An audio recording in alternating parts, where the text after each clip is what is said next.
Have you ever wondered if there's a dark corner inside every human mind? A place where hidden thoughts, forbidden desires, and silent fears live, a place we even hide from ourselves. It's a concept that has fascinated thinkers for centuries. Psychologists like Carl Jung gave it a name: the shadow self. This is the seed, the very root of what we can call the dark mind. It's not something out of a horror movie. It's a part of human psychology, a hidden landscape within all of us. But what is it, really? And how does it shape our lives, our decisions, and even our relationships? Today, we're taking a journey into this hidden side of human nature to explore where this darkness comes from, how it operates, and most importantly, whether there's a path back to the light. This isn't about judging. It's about understanding the complex, sometimes unsettling, truth of what it means to be human. So, where does this dark mind come from? Is it something we're born with? The fascinating thing is, the dark mind is not born out of inherent evil. It grows from pain. Imagine a part of yourself that you've been taught to be ashamed of. Maybe it's your anger, your jealousy, your deepest fears, or your most selfish desires. The famous psychologist Carl Jung proposed that every person has parts of their personality they find unacceptable. When society, our family, or even we ourselves reject these traits, we don't just get rid of them. We bury them. We push them down into the unconscious, into the shadows of our psyche. But these buried parts don't just disappear. They fester. Over time, this hidden, repressed self begins to influence us in ways we don't even recognize. It can become the driving force behind our most confusing behaviors. That unexplained need to control everything around you, it might be rooted in a deep-seated fear of chaos you buried long ago. That emotional coldness that keeps people at a distance, it could be a defense mechanism built from past hurts you never acknowledged. This hidden part, the shadow, doesn't just stay quiet. It shapes who we become, sometimes turning us into people we don't even recognize. Controlling, cold, or emotionally detached. The dark mind isn't a monster that appears overnight. It's a slow-growing tree with roots deep in our unhealed wounds. Now, let's get into the mechanics. How does a mind that operates from this shadowed place actually think? It's a fundamental shift in perspective. For a mind dominated by its shadow, the world looks very different. It doesn't see emotions in others as genuine human experiences. It sees them as opportunities, as levers to be pulled. It doesn't build relationships based on connection and trust. It calculates benefits and losses. It's a transactional way of living. Empathy, the ability to feel what another person is feeling, is no longer a strength. Instead, it's viewed as a weakness, a vulnerability that can be exploited. And manipulation, in turn, isn't seen as a destructive act. It becomes a skill, a tool for survival and success. In this mindset, people aren't seen as partners, friends, or equals.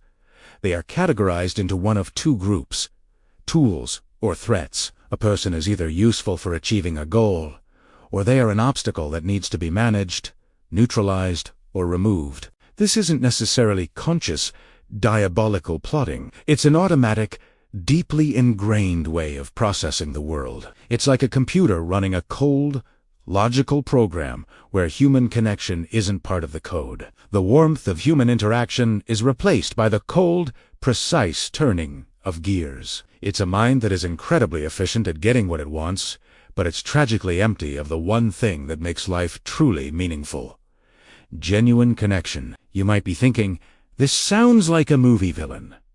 But the truth is, the dark mind doesn't always wear a black cape. In fact, its most common expressions are subtle and can be found in everyday life, in people you might know. It hides in plain sight. Have you ever met someone who constantly mocks others, using sarcasm and put-downs to make themselves feel superior? That's a classic sign. They elevate themselves by pushing others down, a tactic straight from the Shadow's playbook. Or consider the person who always plays the victim. No matter what happens, it's never their fault. They masterfully spin stories to gain sympathy and control the people around them through guilt. This isn't genuine vulnerability. It's a calculated strategy to get attention and avoid responsibility. Then there's the most insidious form. The person who never raises their voice, who never lays a hand on you, but breaks you down with words. They use quiet criticism, backhanded compliments, and gaslighting to make you doubt your own sanity. Psychologists have a term for these behaviors: psychological manipulation. These aren't just bad habits. They are the everyday footprints of a mind operating from a place of deep-seated insecurity and a need for control. It's darkness disguised as normal behavior. This begs a fundamental question. Are we born this way? Are some people just destined to have a dark mind? The scientific consensus, from neuroscience to developmental psychology, points to a clear answer. No, we are not born dark. We are born with the capacity for a vast range of behaviors, but the path we take is heavily shaped by our environment. We become dark when empathy is never taught, or worse, when it's punished. Imagine a child who witnesses pain. Maybe they see another child fall and cry, but they never learn to feel concern. Instead, they are taught to see it as a weakness, or something to be ignored. Or picture a child who is rewarded for cruelty, for being tough when they bully others, or for being smart when they manipulate a situation to their advantage. That child's brain is learning a dangerous lesson. Kindness has no value, and cruelty gets results. Over years of this kind of conditioning, the neural pathways for empathy and compassion weaken, while the pathways for calculation and self-interest. That child grows into an adult with a cold, calculated mind, often highly intelligent, but devoid of the warmth and connection that define our humanity. Darkness isn't a pre-written destiny. It's a learned behavior, a tragic outcome of a childhood without a moral compass. Now, after exploring all this darkness, you might feel a bit hopeless. But here is the most important part of our journey: the path back to the light. Darkness is not a permanent state. The human mind has an incredible capacity for change, known as neuroplasticity. The same way a mind can learn to be cold and calculating, it can also relearn to be empathetic and connected. This is where hope lies. Through tools like therapy, a person can begin to excavate those buried pains and understand the roots of their behavior. Self-awareness is the first, crucial step, the act of looking at your own shadow and acknowledging it's there. The real transformation happens through practice. It happens when a person makes a conscious choice to listen instead of attacking during an argument. It happens when they choose to give without expecting anything in return. It happens when they risk vulnerability to form a real, emotional connection with another human being. With every act of kindness, every moment of genuine empathy, the balance begins to shift.